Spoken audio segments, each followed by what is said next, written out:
আজ তোমাদের প্রথম দশম শ্রেণীর ক্লাস আমি শুরু করছি। তো প্রথম চ্যাপ্টার থেকে শুরু করব। তোমরা ক্লাসগুলো মিস করো না, তাহলে কোনো রকম কোনো সমস্যা হবে না। ক্লাস এইটের ক্লাস শুরু হয়ে গেছে, ফাইভেরও শুরু হয়ে গেছে। এবার আমি ক্লাস টেনটা শুরু করলাম, কারণ আমার কিছু স্টুডেন্ট আছে তারা ক্লাস টেনে সামনের বছর মাধ্যমিক পরীক্ষা দেবে। তো তাদের সুবিধার্থে আগে ক্লাস টেনটা শুরু করলাম। তো দেখো, প্রথম চ্যাপ্টার যেটা তোমাদের আছে একচল বিশিষ্ট দ্বিঘাত সমীকরণ। এটা কিন্তু তোমাদের ক্লাস নাইনে আগেও ছিল, তো এখন আবার আছে। পূর্ব পাঠের একবার ঝালিয়ে নেওয়ার জন্য এই জিনিসটা দিয়েছে আবার। তো চলো প্রথমে এইটা থেকেই শুরু করছি। প্রথমে দেখো বলছে, আজ রবিবার, আমরা আজকে ধ্রুবদের বাগানে খেলা করতে পারবো না। আজ ওদের বাগান পরিষ্কার করা হবে এবং বাগানের নারকেল গাছ থেকে নারকেল পেড়ে নেওয়া হবে। ধ্রুবদের বাগানে যতগুলি নারকেল গাছ ছিল প্রত্যেক গাছ থেকে তার থেকে একটা করে বেশি নারকেল পেড়েছে। মানে ধরো যদি ৮টা গাছ থাকে, তাহলে ৮টা গাছের এক একটা গাছ থেকে ৯টা করে পেড়েছে, মানে একটা করে বেশি। যদি ৯টা গাছ থাকে তাহলে একটা করে বেশি, মানে ১০টা করে নারকেল পেড়েছে প্রত্যেক গাছ থেকে। এইটা কিন্তু মনে রাখতে হবে। এবার দেখো বলেছে, ধ্রুবদের বাগানে মোট নারকেল পাড়া হয়েছে ১৩২টি, কিন্তু ওদের বাগানে কতগুলি নারকেল গাছ ছিল কিভাবে পাবো? আমি তোমাদের প্রথমে অঙ্কগুলো একটু ধীরে ধীরেই করাচ্ছি যাতে তোমরা বুঝতে পারো প্রথম থেকে। প্রথমটা ক্লিয়ার না হলে কিন্তু তোমরা পরে গিয়ে বুঝতে পারবে না। তাই প্রথমটাই ভালো করে বুঝে নাও, পরের অঙ্কগুলো দেখবে ইজিলি তোমরা তাড়াতাড়ি করতে পারবে। তাহলে এখানে মোট পাড়া হয়েছে কত? ১৩২টি। এবার আমি তো জানি না নারকেল গাছ কটা ছিল। আমরা এটা জানি যে যটা নারকেল গাছ ছিল তার থেকে একটা করে বেশি করে প্রত্যেক গাছ থেকে নারকেল পাড়া হয়েছে। ঠিক আছে, সেটা দুটো গাছও থাকতে পারে। দুটো গাছ যদি থাকে তাহলে এক একটা গাছ থেকে তিনটে করে, মানে একটা করে বেশি মানে তিনটে করে, মানে একটা গাছে তিনটে নারকেল আর একটা গাছে তিনটে নারকেল, তিনটে তিনটে ছটা মোট নারকেল পাড়া হলো। এখানে বলেছে সেরকম ১৩২টি নারকেল পাড়া হলো। তাহলে আমি ধরে নিচ্ছি যে মোট নারকেল গাছই ছিল এক্স। এই অঙ্কটা আমি করছি না, আমি আগে বুঝিয়ে দিচ্ছি, কারণ এই অঙ্কগুলো উদাহরণের অঙ্কগুলো তো করে দেওয়াই আছে। এই জিনিসগুলো না বুঝে আমরা প্রথমে কিন্তু অনুশীলনীতে চলে যাব না। তো প্রথমে যেই উদাহরণের অঙ্কগুলো আছে সেগুলো আগে দেখে নেব, বুঝে নেব ভালো করে। তাহলে দেখবে উদাহরণের অঙ্ক বুঝে নিলে অনুশীলনের অঙ্ক নিজেরাই করতে পারবে। তাহলে দেখো, ধ্রুবদের বাগানে আমি ধরে নিচ্ছি এক্সটি নারকেল গাছ ছিল। কিছু জানি না মানে আমি ধরে নিচ্ছি এক্সটি নারকেল গাছ ছিল। এবার প্রত্যেক নারকেল গাছ থেকে বলা হচ্ছে যে একটা করে নারকেল বেশি পাড়া হচ্ছে, মানে যতগুলো গাছ ছিল তার থেকে একটা। মানে যদি আমি তোমাদের বলে দিলাম যে যদি দুটো নারকেল হতো তাহলে ২ + ১ মানে হচ্ছে ৩টে নারকেল পাড়া হতো এক একটা গাছ থেকে। এখানে এক্সটি নারকেল গাছ ছিল আমি ধরে নিয়েছি, তাহলে এক একটা গাছ থেকে নারকেল পাড়া হয়েছে কত? এক্স + ১, একটি বেশি। ঠিক আছে, তাহলে মোট নারকেলের সংখ্যা কত হবে? একটা গাছ থেকে এক্স প্লাস এক্স 1টি পাড়া হয়েছে, একটা গাছ থেকে, মানে একটা গাছ থেকে এক্স প্লাস 1টি। দুটো গাছ থেকে কত? 2 × এক্স প্লাস 1টি, মানে একটা গাছে, এটা ধরো একটা গাছ, এখানে পাড়া হয়েছে এক্স প্লাস 1টি নারকেল। দুটো গাছে কত? X plus 1। তিনটে গাছে কত? আবার এক্স প্লাস 1। তাহলে এই তিনটে গাছে মোট কত হলো? 3 × এক্স প্লাস 1। ঠিক আছে, মোট নারকেল পাড়া হয়েছে 3 × এক্স প্লাস 1। এইটা 3 ব্র্যাকেটের মধ্যে এক্স প্লাস 1। ঠিক আছে, তাহলে এখানে আমার বলেছে যে আমাদের নারকেল গাছ কটা ছিল? এক্সটি। এখানে তিনটে গাছ ছিল বলে 3 × এক্স প্লাস 1 হলো। যদি এক্সটি নারকেল গাছ থাকতো তাহলে এটা কি হয়ে যেত? X × x plus 1। এইটাই দেখো এখানে করে দেওয়া হয়েছে এক্স × এক্স প্লাস 1। ঠিক আছে, এক্স × এক্স প্লাস 1টি তাহলে মোট নারকেল পাড়া হয়েছে। ঠিক আছে, এবার শর্তানুসারে আমাদের কোশ্চেনে বলেছে মোট ১৩২টি নারকেল পাড়া হয়েছে। তাহলে এবার আমি শর্তানুসারে লিখে দিতে পারি এই এক্স × এক্স প্লাস 1 সমানই ১৩২। তাই তো, মোট নারকেল ১৩২টি পাড়া হয়েছে। আর তাহলে এবার দেখো সমাধানটা করছি। এক্স × এক্স প্লাস 1, এক্সের সাথে এক্স যদি গুণ করে আমি একটু বড় করে দিই তাহলে তোমাদের দেখতে সুবিধা হবে। এক্সের সাথে যদি এক্স গুণ করি এক্স স্কোয়ার হলো, প্লাসটা এখানে নামলো। এবার এক্স এর সাথে 1 গুণ করলে এক্স সমান সমান যেটা ছিল 132 তাই লিখে দিলাম। এবার দেখো কি আছে, এক্স স্কোয়ার প্লাস এক্স, এই যে এইটুকুন পোর্শনই আমি এখানে নিচে লিখেছি। এবার এইদিকে সমান চিহ্নের ডান দিকে ছিল প্লাস 132, সমান চিহ্নের বাঁ দিকে যখন আসবে তখন হয়ে যাবে মাইনাস 132। তাহলে সমান সমান কি হয়ে যাবে, এই দিক থেকে এটা তো এইদিকে চলে গেল, আর এইদিকে তাহলে কিছু পড়ে থাকলো না, মানে সমান সমান 0। এবার এটাকে 1 নম্বর নাম্বার দেওয়া হয়েছে। কেন দেওয়া হয়েছে এটা পরে বলছি। দেখো এবার আমরা বারবার এই সমীকরণটি লিখছি না, এবার আমরা এই যে সমীকরণটা এটা তো 1 নাম্বার, তাই এখানে 1 লিখছি। ধ্রুবদের নারকেল গাছের সংখ্যা 1 নম্বর সমীকরণকে সিদ্ধ করবে, মানে এই সমীকরণটা তৈরি করলো ধ্রুবদের নারকেল গাছের সংখ্যা যে বিষয়টা ছিল সেটা দিয়ে 1 নম্বর সমীকরণটা তৈরি হলো। এই যে 1 নম্বর সমীকরণটা তৈরি হলো, এইটাকে আমরা কি বলবো, এটা হচ্ছে একটা বাস্তব সহগযুক্ত এক চল বিশিষ্ট দ্বিঘাত সমীকরণ। এবার আমি তোমাদের এই লাইনটার অর্থ বলে দিই। প্রথমে দেখো, দ্বিঘাত সমীকরণ মানে যার মাথায় ঘাত আছে। এই একটা আমি সংখ্যা লিখছি, ঠিক আছে, এক্স, এই একটা সমীকরণ লিখলাম, ঠিক আছে। সমীকরণটায় লক্ষ্য করো যে এক্স, এই যে এক্স এক্স এইগুলো কিন্তু বলা হচ্ছে চল। এগুলো কি, এগুলো হচ্ছে চল, এক একটা চল। এখানে কটা চল আছে, এক্স একটাই, মানে চলরাশি, চলরাশি একটাই এক্স। এখানে যদি থাকতো x square plus 2xy plus 25 y square, এখানে দেখো এক্স একটা সংখ্যা, এক্স একটা চলরাশি, ওয়াই একটা চলরাশি, এখানে চল কটা, দ্বিচল, এটাকে বলতাম দ্বিচল, ঠিক আছে। এই সমীকরণটা হতো দ্বিচল, কিন্তু এখানে দেখো একটাই চল আছে, এই একটা চল কি শুধুমাত্র এক্স, তাই এটা হয়ে গেছে এক চল, ঠিক আছে, এইটা হয়ে গেল এক চল। এবার বলেছে বাস্তব সহগ। বাস্তব আর অবাস্তব এই বিষয়টা তোমাদের এখন অতটা প্রয়োজন নেই। সহগ মানে কি সেটা আগে দেখো।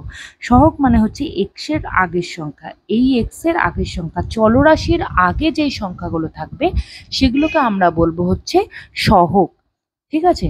মানে ধরো এই সমীকরণটায় লক্ষ্য করো, এক্স এর সাথে কি আছে, এক্স এর সাথে কিছু নাই মানে 1 আছে, তাই 1 হচ্ছে এক্স এর সহগ। এক্স স্কোয়ারের সাথে কি আছে, কিছু নাই মানে এখানে 1 আছে, তাই 1 হচ্ছে এক্স স্কোয়ারের সহগ। এইখানে এই লাইনে দেখো ওয়াই স্কোয়ারের সাথে কি আছে, 25, তাহলে ওয়াই স্কোয়ারের সহগ যদি জানতে চাই তাহলে এটা হবে 25। এবার বাস্তব সংখ্যা কাকে বলছে, বাস্তব সংখ্যা যে কোনো সংখ্যাকে, ঠিক আছে, যে কোনো সংখ্যাকে কিন্তু বাস্তব সংখ্যা বা রিয়েল নাম্বার বলছে। যেমন হচ্ছে যে কোনো 1 2 3 4 5 6 7 8 এগুলো সব, -1 -2 -3 -4 এগুলো সবই কিন্তু বাস্তব সহগ। আমি এই নিয়ে একটা ডিটেলস ভিডিও তোমাদের দিয়ে দেবো, রিয়েল নাম্বার বা বাস্তব সংখ্যা কাকে বলে, মূলদ অমূলদ সংখ্যা কাকে বলে, যুগ্ম সংখ্যা, জোড় সংখ্যা, সংখ্যার ধারণাটা তোমাদের কনসেপ্টটা ক্লিয়ার হয়ে গেলে এই বিষয়টা কিন্তু তোমরা ইজিলি করতে পারবে। তো এই যে সংখ্যাগুলো তোমরা শুধু এখন তোমাদের যে সিলেবাস আছে তাতে এইটুকুন মনে রাখো, 0 আর 0-র এই দিকের মানে +1 +2 +3 +4 এই সংখ্যাগুলো সব, আর 0-র এই দিকের মানে -1 -2 -3 -4 এই সংখ্যাগুলো সব হচ্ছে বাস্তব সংখ্যা, ঠিক আছে। এতটুকুন আপাতত মনে রাখো। তাহলে এখানে লক্ষ্য করো এক্স এর সাথে যে সংখ্যাগুলো আছে 1, এইখানে এক্স ওয়াই এর সাথে যে সংখ্যাটা আছে 2, ওয়াই স্কোয়ারের সাথে যে সংখ্যাটা আছে এইগুলো সব কিন্তু বাস্তব, তাই এইটাকে আমরা বলছি বাস্তব সহগ। সহগ কাকে বলে বলে দিলাম, এই যে এই চলরাশির সাথে যেই সংখ্যাটা আগে থাকে সেটাকে বলা হচ্ছে সহগ, ঠিক আছে। আর এক চল কাকে বলে, যখন শুধু এক্স থাকলো বা শুধু ওয়াই থাকলো তখন এগুলো এক চল বিশিষ্ট, যখন এক্স থাকলো ওয়াই থাকলো জেড থাকলো, তিনটে যদি থাকে তাহলে ত্রিচল বিশিষ্ট, ঠিক আছে, তিনটে চল বিশিষ্ট, ত্রিচল বিশিষ্ট। যখন দুটো থাকলে এক্স আর ওয়াই তখন হচ্ছে দ্বিচল বিশিষ্ট। আর দ্বিঘাত সমীকরণ মানে যখন এক্স এর মাথায় স্কোয়ার থাকলো বা ওয়াই এর মাথায় স্কোয়ার থাকলো, সর্বোচ্চ ঘাত যেটা থাকবে সেটাই হচ্ছে ঘাতের পরিমাণ নির্মাণ করছে, ঠিক আছে। যেমন ধরো এক্স এর কিউব থাকলো +2x² প্লাস 4x প্লাস 3 সমান সমান 0। এই জিনিসটা ভালো করে লক্ষ্য করো। এই অঙ্কটা আমি কিন্তু তোমাদেরকে অঙ্ক করিয়ে পরপর চ্যাপ্টার ওয়াইজ করিয়ে চলে যেতে পারতাম, কিন্তু আমি তোমাদেরকে ডিটেলসে প্রত্যেকটা লাইনে কি আছে ডিটেলসে বলতে বলতে যাব, তাই একটু সময় লাগবে। কিন্তু এই জিনিসটা যদি তোমরা শিখে নাও, তোমাদের আর কোনোদিন কোনো বিষয়ে চিন্তা করতে হবে না। তাহলে দেখো এইখানে আমাদের যদি বলে প্রথম আমরা কি বার করবো, এটা ত্রিঘাত সমীকরণ। কেন? কারণ সর্বোচ্চ ঘাত, এই চলরাশির সর্বোচ্চ ঘাত চলরাশি কোনটা, সবার প্রথমে প্রশ্ন হচ্ছে চলরাশি কোনটা। এখানে চলরাশি হচ্ছে এক্স। এক্স আর কোনো চলরাশি আছে? নেই। তাহলে এটা হচ্ছে এক চল বিশিষ্ট, তাহলে লিখে দিলাম এক চল বিশিষ্ট। এবার দেখব এটা এই যে চলটা, এই এক্সটা, এক্স এর সর্বোচ্চ ঘাত কোনটা। এখানে এক্স এর ঘাত 1, এখানে এক্স এর ঘাত 2, এখানে এক্স এর ঘাত 3, তাহলে সর্বোচ্চ ঘাত হচ্ছে 3। তাহলে এটা হলো ত্রিঘাত সমীকরণ। ঠিক আছে, এটা হলো ত্রিঘাত সমীকরণ। এবার দেখব সহগ। সহগ কি আছে? 1, 2, 4 সব কিন্তু বাস্তব, তাহলে এখানে লিখে দেব বাস্তব সহগ। বোঝা গেল? আশা করছি বোঝা গেছে এটা। তাহলে বাস্তব সহগযুক্ত একচল বিশিষ্ট দ্বিঘাত সমীকরণ, এটা কিন্তু হয়ে গেল। চ্যানেলে যদি নতুন হও তাহলে অবশ্যই চ্যানেলটাকে সাবস্ক্রাইব করে বেল আইকনটা অবশ্যই প্রেস করে নেবে, যাতে আমি কোনো ভিডিও দিলে সবার আগে ভিডিওটা পৌঁছে যায় তোমাদের কাছে, তোমরা যেন মিস না করো। সেই জন্য অবশ্যই কিন্তু চ্যানেলটাকে সাবস্ক্রাইব করে বেল আইকন প্রেস করে রাখবে। ঠিক আছে, চলো আমি পরবর্তী অংশে চলে যাচ্ছি। দেখো পরেরটা কি বলছে, যে সমীকরণটিকে, দাঁড়াও পেনটা কোথায় রাখলাম, হ্যাঁ, যে সমীকরণকে a x square plus b x plus c equal to 0 আকারে লেখা যায়, অর্থাৎ যেখানে এ বি সি বাস্তব সংখ্যা। এই যে বলেছিলাম যে চলগুলোর সাথে চলগুলোর আগে যেইগুলো থাকে সেগুলো হচ্ছে বাস্তব সংখ্যা। ঠিক আছে, এখানে সবই বাস্তব সংখ্যাই আছে, এবিসিটা বাস্তব সংখ্যা। ঠিক আছে, তো এ বি সি বাস্তব সংখ্যা এবং এ নট ইকুয়াল টু 0, এই এর মান যদি 0 হয়ে যায়, এবার আমি তোমাদের বলি এ নট ইকুয়াল টু 0 কেন। এর মানটা যদি এখানে 0 হয়ে যায় তাহলে কি হবে দেখো, এর মান ধরো 0, a x square plus b x plus c সমান সমান 0, এর মান 0, তাহলে 0-র সাথে এক্স স্কোয়ার গুণ করলে কি হয়ে যাবে 0 plus b x plus c সমান সমান 0। এবার দেখো চল কোনটা? এক্স। এক্স এর সর্বোচ্চ ঘাত কোনটা? 1, তাহলে এটা তো দ্বিঘাত সমীকরণ হলোই না, এখানে সর্বোচ্চ ঘাত তো এক ঘাত সমীকরণ হয়ে গেল, তাই না? দ্বিঘাত সমীকরণ হতে গেলে এর মান কিন্তু একদমই 0 হওয়া চলবে না। এর মান 1 হতে পারে, 2 হতে পারে, মাইনাস হতে পারে, যে কোনো সংখ্যা হতে পারে, কিন্তু ভুল করেও কিন্তু 0 হবে না। স্ক্রিনে বোধহয় একটু আবছা হয়ে গেছিল, যাই হোক এখন দেখতে পাচ্ছ নাকি তোমরা কমেন্ট করে জানিও। ঠিক আছে, আচ্ছা তারপর দেখো এবার বলেছে তখন যদি এ নট ইকুয়াল টু 0 হয় তখন তাকে বলা হয় একচল বিশিষ্ট দ্বিঘাত সমীকরণ। এবার বলছে ধ্রুবদের আয়তকার বাগানের দৈর্ঘ্য হচ্ছে প্রস্থের থেকে 5 মিটার বেশি, বাগানের ক্ষেত্রফল 204 বর্গমিটার, বাগানের প্রস্থ কিভাবে পাবো দেখি। এখানে কিন্তু আমরা বাগানের দৈর্ঘ্যও জানি না, প্রস্থও জানি না, শুধু জানি ক্ষেত্রফলটা, বাগানের ক্ষেত্রফল 204 বর্গমিটার, আর এটা জানি যে দৈর্ঘ্য হচ্ছে প্রস্থের থেকে 5 মিটার বেশি। তাহলে আমরা প্রস্থটাকে ধরে নিই, প্রস্থ ধরে নিই এক্স মিটার। ঠিক আছে, চলো প্রস্থ ধরে নিই প্রথমে এক্স মিটার। ও আচ্ছা, আমি লিখছি না, এগুলো সবই করে দেওয়া আছে, এগুলো এখন লিখে লাভ নেই, যে অঙ্কগুলো করে দেওয়ার সেগুলো আমি করে দেবো, এগুলো আপাতত বুঝে নাও। তাহলে বাগানের প্রস্থ আমি প্রথমে ধরে নিয়েছি এক্স মিটার। ঠিক আছে, এবার হচ্ছে বাগানের দৈর্ঘ্য, দৈর্ঘ্য বলে যে প্রস্থের থেকে 5 মিটার বেশি, তাহলে বাগানের দৈর্ঘ্য কত হবে? X plus 5 metre. এবার বাগানের ক্ষেত্রফল, ক্ষেত্রফলের সূত্র কি? দৈর্ঘ্য ইন্টু প্রস্থ। ঠিক আছে, আয়তকার বাগানের ক্ষেত্রফলের সূত্র হচ্ছে দৈর্ঘ্য ইন্টু প্রস্থ। বর্গাকার বাগানের ক্ষেত্রফলের সূত্র কি? দৈর্ঘ্যের স্কোয়ার। তাহলে আয়তকার বাগানের ক্ষেত্রফল দৈর্ঘ্য, দৈর্ঘ্য হচ্ছে এক্স প্লাস 5 আর প্রস্থ হচ্ছে এক্স, তাই x into x plus 5, x into x plus 5 সমান, এটা হচ্ছে বর্গমিটার ক্ষেত্রফলের একক বর্গমিটার হয়, কারণ মিটারের সাথে মিটার গুণ করলে বর্গমিটার হয়। এবার শর্তানুসারে কি লিখবো, বাগানের ক্ষেত্রফল আমাদের এখানে দিয়ে দিয়েছে 204, তাই শর্তানুসারে লিখবো x ইন্টু এক্স প্লাস 5 সমান সমান 204। এবার এইটাকে বাদিকে নিয়ে আসবো, তাহলে -204 সমান সমান 0। ধ্রুবদের বাগানের প্রস্থ হচ্ছে 2 নম্বর সমীকরণকে সিদ্ধ করছে। এই যে 2 নম্বর সমীকরণ দিয়ে আমরা চিহ্নিত করছি 2 নম্বর একটি। এটা এবার তোমাদের বলতে হবে যে এটা একঘাত সমীকরণ না দ্বিঘাত। এখানে দেখো চল সংখ্যা একটি, এক্স হচ্ছে একটাই চল, আর ঘাত সর্বোচ্চ ঘাত, এখানে এক্স এর ঘাত 1, এখানে এক্স এর ঘাত 2, তাহলে সর্বোচ্চ ঘাত কত 2। তাহলে 2 নং একটি দ্বিঘাত সমীকরণ। ঠিক আছে, এটা তোমরা বইয়ে নোট ডাউন করবে। আর বইয়ে তোমরা কেউ কিন্তু পেন দিয়ে লিখবে না, পেন্সিল দিয়ে লিখবে। কোনো রকম ভুল হলে তাহলে কারেকশন করতে পারবে। এইবার এটা দেখো কি বলছে, ধ্রুবদের বাগানে যতজন বাগান পরিষ্কার করছিল প্রত্যেককে ততগুণ 30 টাকা দেওয়া হলো। যদি মোট 1080 টাকা দেওয়া হয়ে থাকে তবে কতজন বাগান পরিষ্কার করেছিল সেটি পাওয়ার জন্য সমীকরণ তৈরি করতে হবে।